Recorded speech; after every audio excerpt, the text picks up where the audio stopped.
So how many of you would like to be the guy behind that shield? Yeah, me too.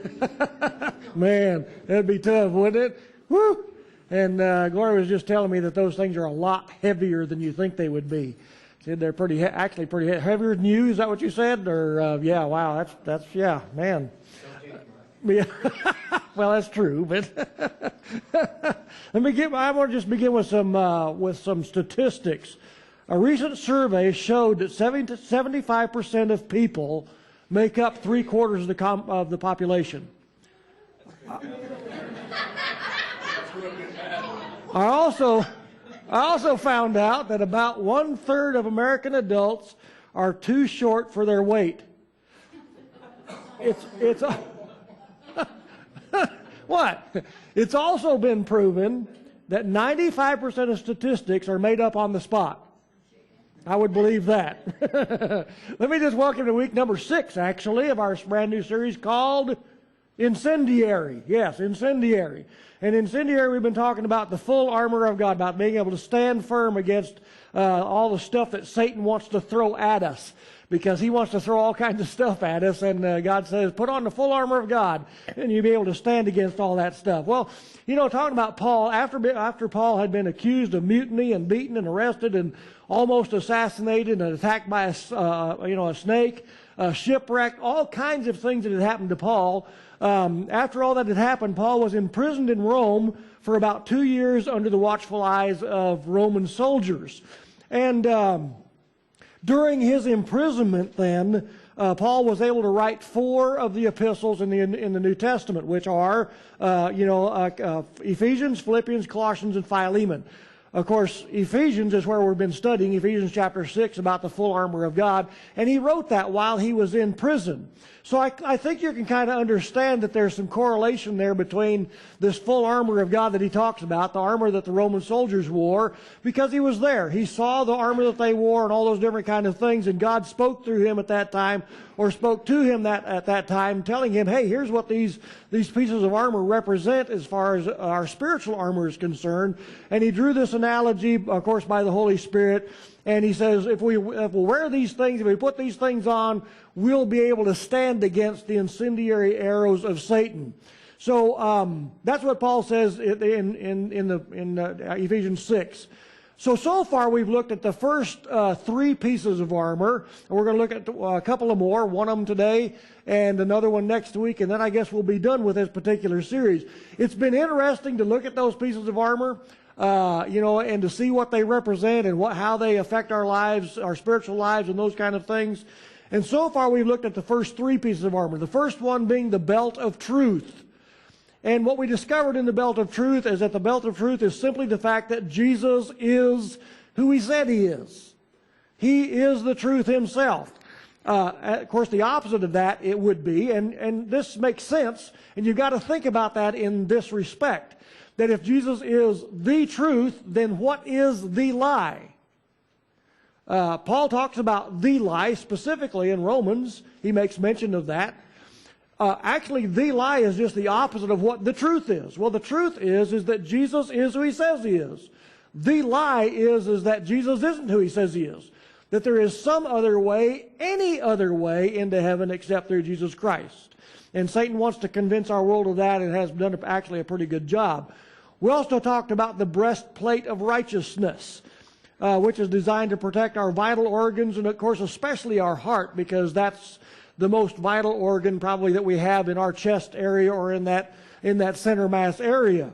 Because the fiery arrow that Satan shoots at our heart is the idea that we can become righteous on our own. We can become a righteous person by the things that we do.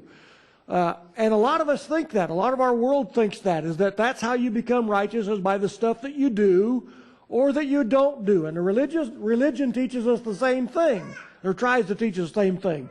That if you just do the right things and don't do the wrong things, then everything will be cool. Then you'll be righteous.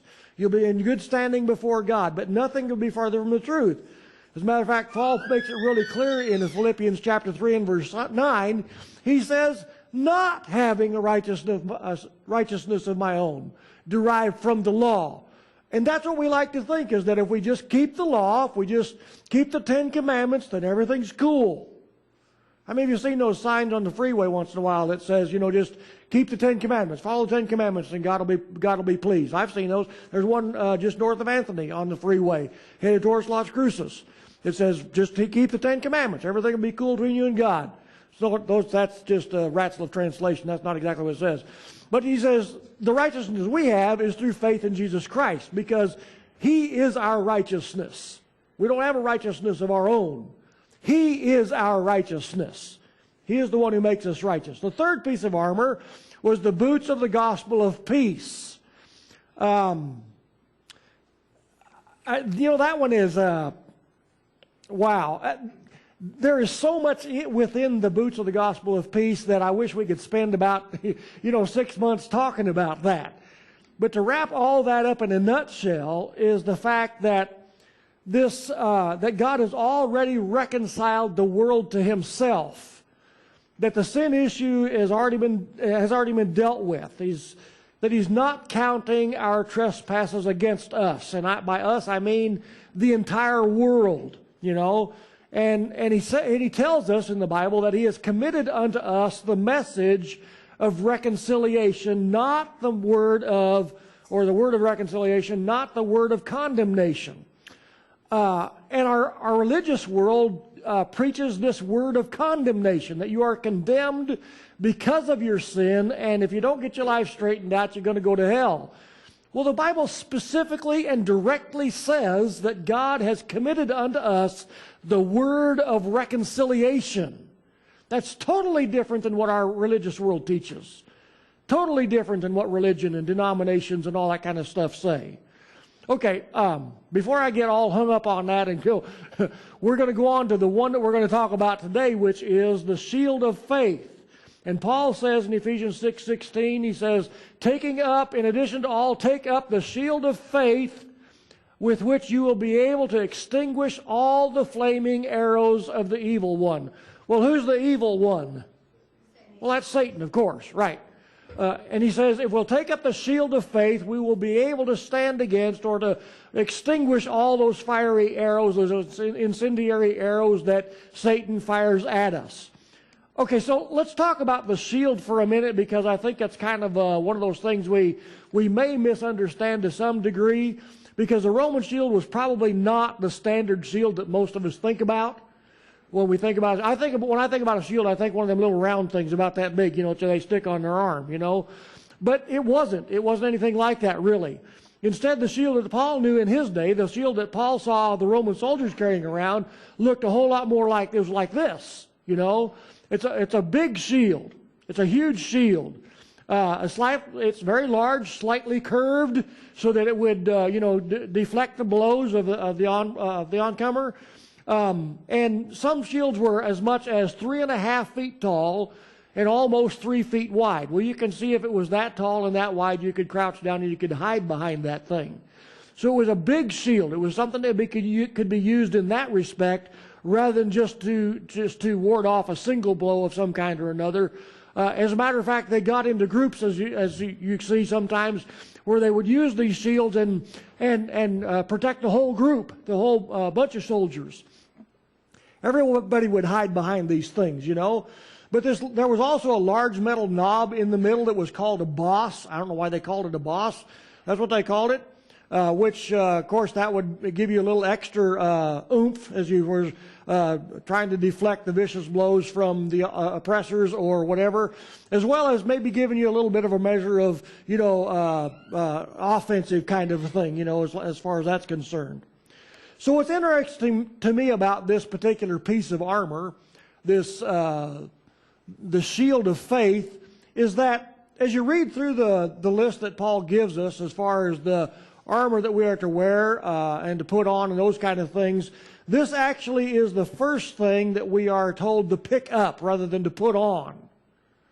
You put on a shield of the shield or the breastplate of righteousness. You put on the helmet of salvation. You put on boots, the boots of peace. But a shield is something that you have to pick up and to carry. It's not something you put on. It's something you pick up and carry. So in that sense, then, if you want to think about it from that respect, the shield of faith is really our first line of defense, right? The shield of faith would be the first line of defense. In other words, even though there isn't any doubt that body armor helps protect us from Satan's attacks, just like the guy we saw in the opening video, he had all of his body armor on, but they never touched his body armor, didn't even get that far, right? Because he had the shield out in front of him the whole time. Now, he still could have gotten to him, I suppose, in an actual situation. But, you really don't want to depend on body armor alone for your complete protection. I mean, you wouldn't go into battle or go into a situation like this guy was with only your body armor on. You wouldn't want to try to stop every blow from the enemy with your helmet, right? Stick your head out and say, well, hit me there. It wouldn't last long, Of course, unless you're like some people I know have a really, really hard head. That might, no, I'm just kidding you. But you wouldn't, would you? You wouldn't want to do that. You wouldn't want to walk into a situation with only your body armor on. You wouldn't really stand a chance of survival without something to shield you from the attack to begin with. So my question, like usual, like we've asked about all the other pieces of armor, what's the correlation between a shield and faith? What is a shield? How does a shield help us understand faith? Or how does faith help us understand what this shield is all about? I mean, how does faith shield our spiritual lives like a physical shield guards or protects our physical lives? Well, I think what I need to say to you right up front, what you need to know right up front is that Satan has already launched an attack against the first line of defense that we have, which is the shield of faith. He has already launched that attack and is actually highly successful at it. For those who don't have the proper shield of faith.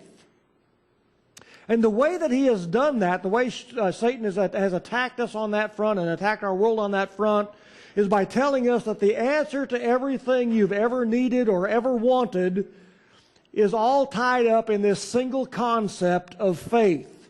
Okay, hold on.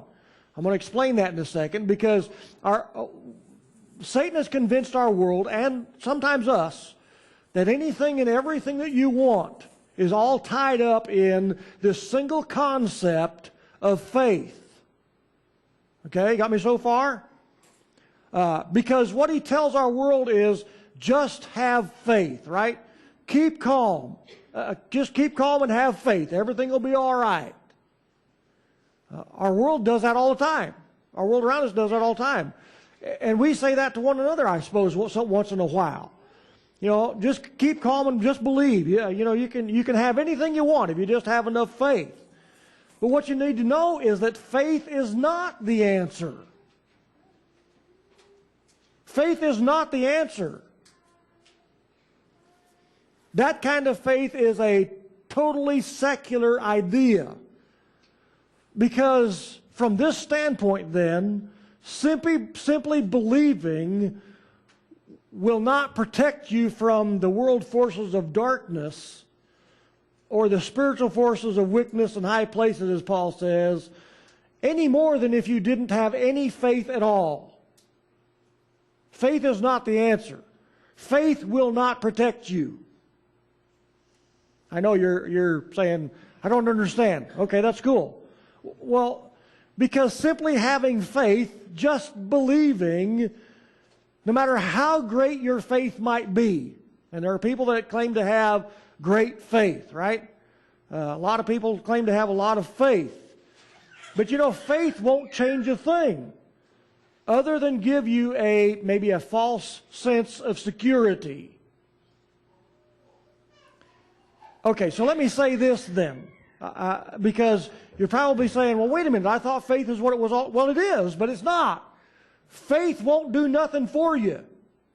Simply having faith ain't going to change nothing other than give you a false sense of security. In other words, it's not about the faith itself that protects us from the onslaughts of Satan, because the fact is, it's not even the size of our faith that makes the difference. Even if our faith is in God, it's not the size of our faith that makes a difference. It's not that extinguishes Satan's darts. Instead, it's who our faith is in. Now it's clear. Because our world says just have faith, just believe, right? We hear that all the time. Everywhere you look, they say, well, just have faith. Keep calm and believe. Keep calm and just have faith, right? Everything will be fine. I mean, how many of these, like Oprah Winfrey and people like that are always talking about, well, just have faith. It'll be cool. Everything will be fine, you know? Well, faith in what? Well, just have faith, man. Just believe. It'll be cool. Everything will be all right. No, it's what your faith is in. It's who your faith is in that makes the difference, not whether you have faith or not. Everybody has a measure of faith. It doesn't matter who you are. But what is your faith in that makes the difference? If your faith is in yourself, well, you know what? If you're a really big guy, a really big muscular guy, we've got one or two of those around here, and you walk into a fight, hey, I got faith he's going to protect me. I'm not so sure about me, you know. He might be able to walk into a fight without worrying, but not me. I'm not that big, and I'm getting a little old for that anyway. And now that I'm getting old, I cheat a lot. I'll leave it there. So it's not the faith itself that makes the difference or that protects us. It's who our faith is in. One of the popular purveyors of the just believe idea says this. He says you can subjectively appropriate that which already exists within you, but not on the basis of belief alone. Okay, he's putting a whole different twist here, but still about faith. Now listen. Let me begin again. You can subjectively appropriate that which already exists within you, but not on the basis of belief alone. He says, to say I am going to be rich will not make it happen. You must claim riches in, or claiming within yourself, I am rich. Okay, cool. He's just saying, change the way you say it. It's still this faith in yourself. It's still all in me. It's the big I thing, right? Just believe. Well, just believe in what? Well, believe in myself. Believe in I. I can be rich, or I am. He says, no, don't believe you can be rich. Believe you are rich. You just say, I am rich, and you'll be rich, right?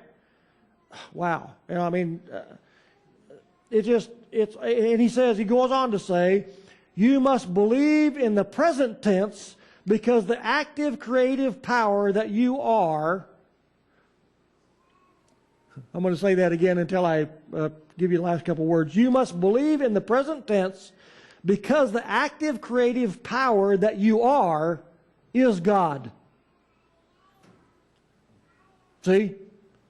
He's saying you are God. Well, I'm calling a great big BS on that one. Very nicely stacked BS, mind you.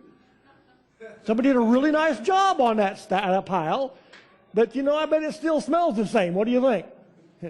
Even the meter says it's 100% pure, right? Yeah. Bovine excrement. That's all it is. And that's exactly what Satan suggested to Eve in the Garden of Eden. He said, you know what? God knows that in the day that you eat from it, this is the tree of the knowledge of good and evil, right? The tree that they're not supposed to eat from. Your eyes will be opened and you will be, and actually in the original that like is not there. Satan is actually telling her, just like this guy I read a minute ago, that says, you can be God. Not like God, because that's still acknowledging that God exists kind of a thing, It's saying, you can be God. That's exactly the same thing that Satan tried to get Eve to believe, and actually did get her to believe, because she ate of that forbidden fruit and she found out that wasn't the case, right? And it was a big fall for her and for the rest of humankind. So let me ask you a question. Where does faith come from?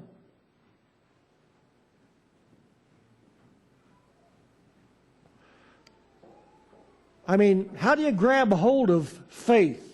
Where do you, Actually, the religious world around us would have us believe that faith is something that you can muster up within yourselves, right? You've got to just have faith. Just have faith in God, right? Okay, but how do I have this faith, right? It's like this thing kind of illustrates here is that, well, if you want to have more faith, just pedal harder. Right? The harder you pedal, the brighter the bulb's going to be. That you can somehow or another just, I've got faith. Not really? How's that been working for you? Then as soon as it goes wrong, it goes bad, things don't work out the way they're supposed to, what happens? Well, your bulb goes out. You realize the whole time your bulb hasn't been burning to begin with. You better leave that one alone. Some of our bulbs are a little dim anyway. I'm not going to mention which ones of us. I'm including myself in that one. Because, see, faith doesn't come from this sheer intestinal fortitude that we think it does. That if we can just muster up enough, I used to believe that. I used to think, where it's at is if I can just believe God. Just believe God. If I can just believe God, then everything is going to be good. I can be pleasing to God. I can do all that God wants me to do. I can do all this stuff if I can just believe in God enough. So I tried to work up all this faith in God and say, I believe in God. God, I believe in you, and I believe you can do all. And then everything went to hell anyway. It didn't really make a whole lot of difference, right? Well, Paul says in Ephesians chapter 2 and verse 8, he says, talking about salvation to begin with. How are you saved to begin with? He says, you are saved by grace. For by grace you have been saved through faith, and that not of yourselves, it's a gift of God. Well, what's the gift of God there? Well, the way I read it, and I don't know about you, but the way I read it, the faith to believe in God is not from ourselves. God even gives us the measure of faith that we need to believe in Him. It's about Him, not us. It's not about how much you can believe, because if it was about that, you'd be in trouble. So would I. We'd all be in trouble. We might be able to muster up enough faith for a while, but it's not going to last very long because, you know what? Satan's going to knock the props out from under you. This world is going to knock the props out from under you. Things are going to go bad in your life. You're going to lose your job. One of your kids is going to get killed. All kinds of really horrendous stuff that happens. And then we lose our faith. We don't have faith anymore. It's because our faith is the wrong thing, man. Our faith is in the wrong thing. Our faith is in the idea that, well, if I just have enough faith, everything will work out okay. No, that's having faith in that everything's going to work out okay. It's just believing in God no matter what happens. So even the faith to believe in Jesus Christ to begin with is from God. And as Paul tells us later in the book, he says that we live by this same faith. Well, if the faith we had to begin with in order to be saved to begin with was from God, then isn't the faith that we believe that we live our lives as believers, that also comes from God? Now, Peter's a really good example. Let me just give you him as an example. You remember when Peter walked on the water? A lot of you have heard that story or maybe read that story or heard it in church or whatever. It's found in Matthew chapter 14 in the Gospels. As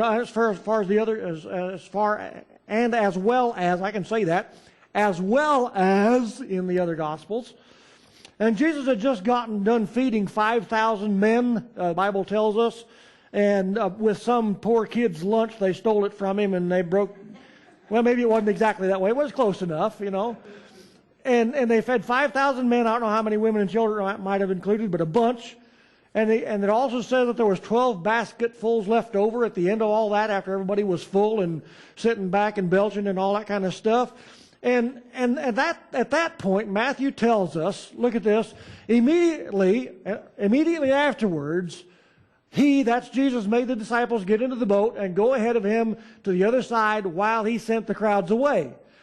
After he had sent the crowds away, he went up on the mountain by himself to pray, and when it was evening, he was there alone.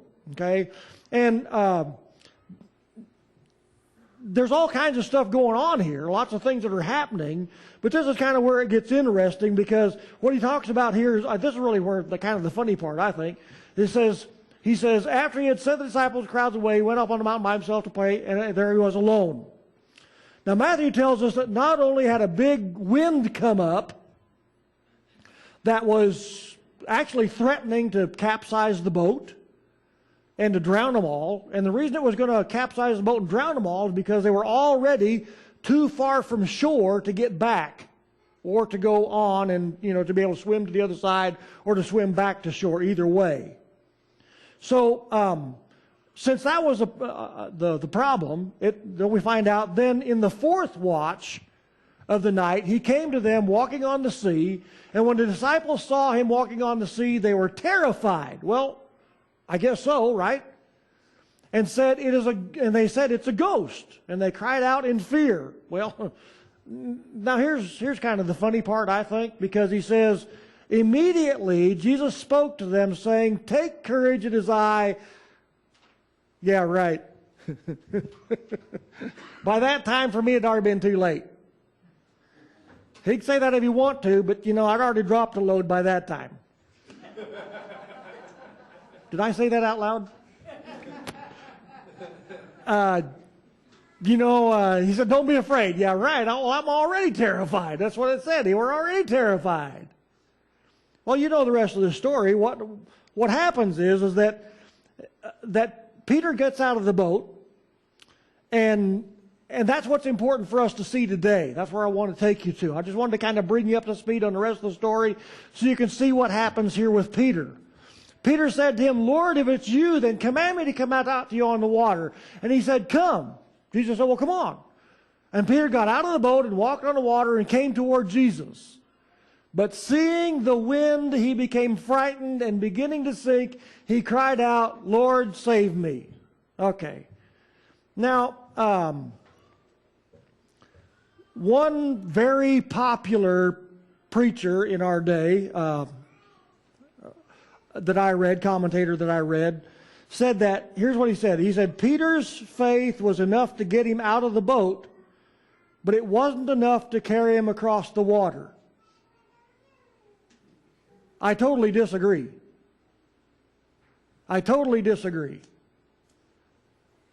Peter's faith was enough to get him out of the boat, but not enough to get him across. In other words, Peter just needed to muster up a little more faith. That's what his problem was. He just didn't have enough faith. No. The reason that Peter began to sink was why?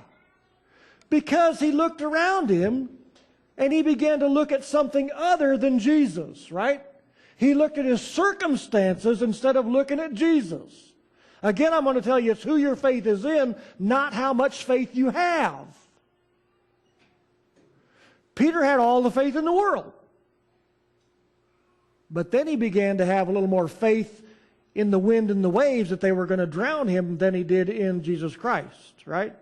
He took his eyes off of Jesus, put them on the wind and the waves, like we do. We take our eyes off of Christ and we put our eyes on our circumstances, the loss of our job, the loss of our child, a sick parent, sick children, whatever the case might be. We take our eyes off of Jesus and we put them on all this stuff that's happening to us. And then we begin to have more faith that those things are going to destroy us than we do that Jesus is going to see us through it. Our faith needs to be in Christ. That no matter what our circumstances is, He's going to see us through it. He's already been there. He already knows what's going on in our lives. And He cares. He cares more than you do, as a matter of fact. It's not the size of Peter's faith that matters. It's who his faith is in. It's not the size of our faith that matters. It's who our faith is in. And I'm going to say something right here. This extra won't cost you nothing. The faith of a mustard seed is not about how much faith we have. I know you've been taught that. I was taught that all my life. If you just have the faith of a mustard seed, that's all you need. Just a little bit. What's your problem? You can't even muster up that much faith. Is that why things are going bad in your life? Well, that's what we're led to believe, right? If you just had the faith of a mustard seed. My mom used to have this necklace that had a mustard seed in it, and it was a little bulb of glass about that big, and the reason they had that little bulb of glass was because it magnified the seed so you could see the seed. Mustard seed, I guess, is really, really small, right? So we think, well, if we could just muster up that much faith, we could move mountains. How many people do you know that's moved a mountain? Yeah, me neither. That means their faith must be that much instead of that much, right? They couldn't even muster up the faith of a mustard seed. Well, it's because it's not about the size of your faith. See, that's where we get off track. We want to make it all about the size, about how much faith you have. If it's about the size of your faith, then why haven't you moved a mountain? Because you can't even muster up enough that a mustard seed has. No, it's not about the size of the mustard seed. It's about the life in the seed, people. It's about the life in the seed. It's not about the size of the seed. It's about the life that's in the seed. What is the life that's in you? Jesus. It's about who our faith is in. Jesus, who is our life. Not about how much faith we have. You know, after looking at it from this perspective, it looks to me like Jesus is our shield of faith. I think that's about where it's at. If we take up the shield of faith, if we hold Jesus out between us and Satan, Satan ain't got a chance, man. We place our faith in Jesus and Him alone, we can be assured that He will extinguish all of the incendiary arrows of Satan. He's there. That's exactly what Jesus did when Satan tempted Him out in the desert. Remember that? Every time Satan came to Jesus and said, well, hey, turn these rocks into bread. Well, He was telling Jesus, put your faith in the bread that's going to save your life. No, Jesus said, no, it's not that. That's not what saves your life. Our lives don't consist of just, bread alone, but by every word that proceeds out of the mouth of God. So on and so forth. All those things. Jesus constantly was saying, no, it's who my faith is in. It's not how much faith I have.